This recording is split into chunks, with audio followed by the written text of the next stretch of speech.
बंगाल में एक बहुत बड़ा घोटाला हुआ और ये घोटाला कुछ करोड़ रुपए का नहीं है, बल्कि 50 करोड़ रुपए से ज्यादा का घोटाला और 50 करोड़ रुपए कैश बरामद हो चुका है। यह कुछ संपत्ति कहां थी आपको पता होगा, क्योंकि लगातार आप इंडिया न्यूज के डिजिटल चैनल्स पर और लगातार हमारे इंडिया न्यूज के चैनल पर आप हर एक खबर उससे जुड़ी हुई देख रहे हैं। पश्चिम बंगाल में दरअसल एक शिक्षक भर्ती घोटाला हुआ। इस शिक्षक भर्ती घोटाला में नाम आया पार्थ चटर्जी का। अब पार्थ चटर्जी कौन है, 3 लाइनों में आप समझ लीजिए। पार्थ चटर्जी टीएमसी तृणमूल कांग्रेस के तीसरे कद के नेता, ममता ममता बनर्जी के बेहद करीबी और वहां के मंत्री। जिस वक्त ये घोटाला हुआ उस वक्त शिक्षा मंत्री थे और हाल फिलहाल में उद्योग मंत्री है मौजूदा सरकार में। अब पार्थ चटर्जी की बेहद करीबी है अर्पिता मुखर्जी। अर्पिता मुखर्जी कौन है? बंगाली मूवीज और तेलुगु मूवीज के अंदर एक्ट्रेस रही हैं और काफी पॉपुलर एक्ट्रेस रही हैं।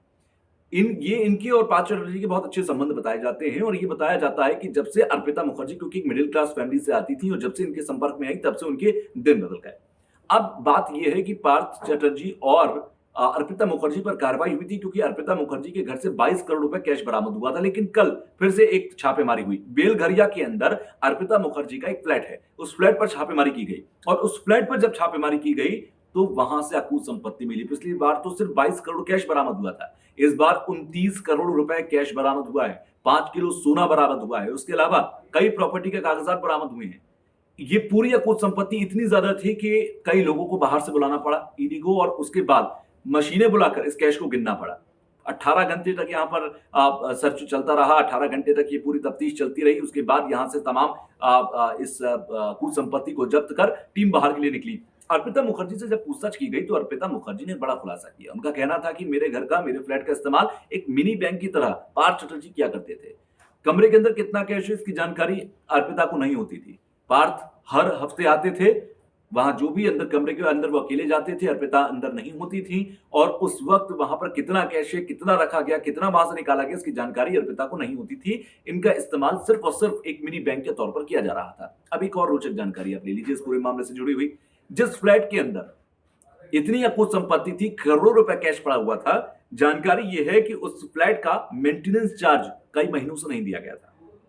बताया जा रहा है कि कुल 11,819 रुपए का मेंटेनेंस चार्ज था जो अर्पिता ने भरा नहीं था। अब आप सोचिए, जिस फ्लैट के अंदर करोड़ों रुपए पड़ा हो उसका मेंटेनेंस चार्ज नहीं भरा गया था। यह भी जांच पड़ताल के दौरान सामने आया है।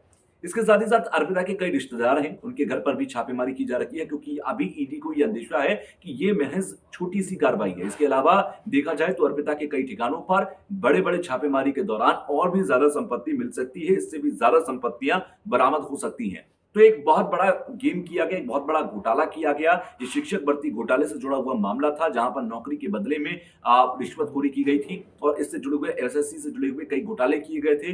पार्थ चटर्जी उस वक्त शिक्षा मंत्री थे, इसलिए पार्थ चटर्जी का नाम सामने आया। लेकिन पार्थ चटर्जी ही नहीं, इसके अलावा कई अधिकारी जो उस वक्त एसएससी के अधिकारी थे, उस वक्त के कई इनके सहयोगी भी रडार पर हैं और उन पर भी लगातार कार्रवाइयां चल रही हैं। तो हो सकता है कि आने वाले समय में कुछ और बड़ी बड़ी जानकारियां आपको मिलती रहें।